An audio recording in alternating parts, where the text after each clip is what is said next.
Hello, YouTube. Today we're going to be talking about one of the most interesting topics that I've been thinking about, at least for the past week. For one thing, Chad, what I'm going to cover on is the complexity of humanity in this one situation of independence versus control. I think this is autonomy versus traditionalism once again.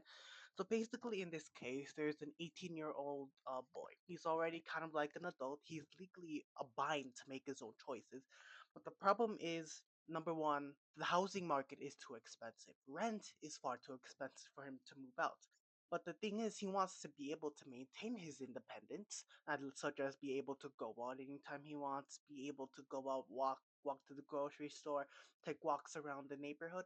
Legally speaking, he's allowed to do something like that. I'll definitely give it to him. But the problem with this chat in terms of household, parents can be very controlling. And I really do low key feel kind of sad for this boy. Wish I could give him like a hug or something like that, or other people who are going through this. Wish I could like make friends too. But other than that, what the really interesting theme that I think I'm going to put here is that there's a need to maintain autonomy. Like the boy does absolutely, he's 18, he can make his own decisions.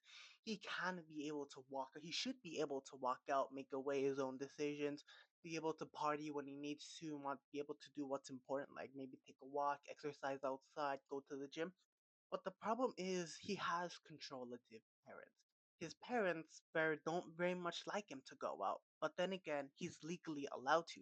But the problem is his parents would kick him out because they're legally allowed to do that because he's already an adult.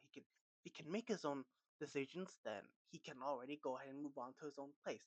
And what I raise here in this argument chat is that there are two sides to this issue. If the boy complains about this on the internet, there'll be two sides that will be divided.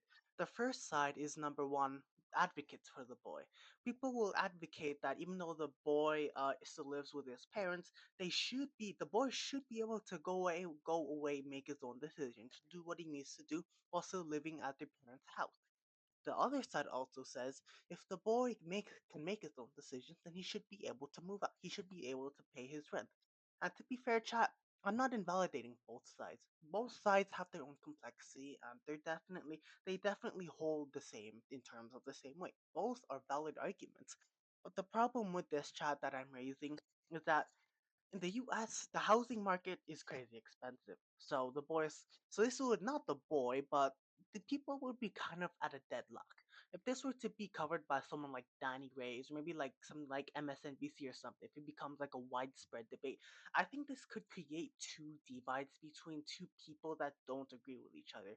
Number one side advocates for independence while still under living in his parents' house.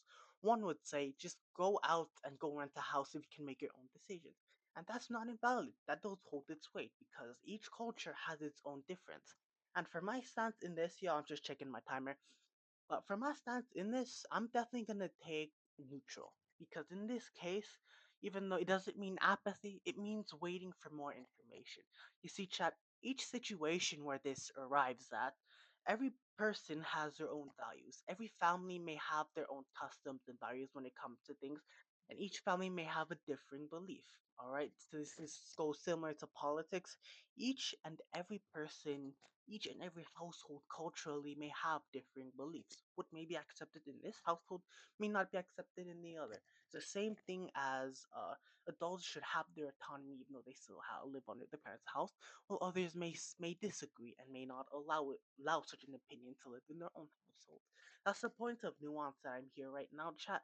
And for me, I'm gonna definitely take a neutral stance because it really depends on each situation. How each person perceives such a thing can vary across every single household. But the key issue still remains, and that's what puts the argument at a deadlock. Because, number one, independence is important, but then again, other people raise the other fact that if you're independent enough, just go ahead and move out. But the problem is, housing crisis, all the renting too expensive. That creates a deadlock between the conversations of both sides. The problem is, I would not take a stance. Instead, we would advocate for neutrality. We'd wait for more information to come out, see what's going on, maybe talk to them personally and see how things are going. Me, that's kind of my stance. But what do you guys think?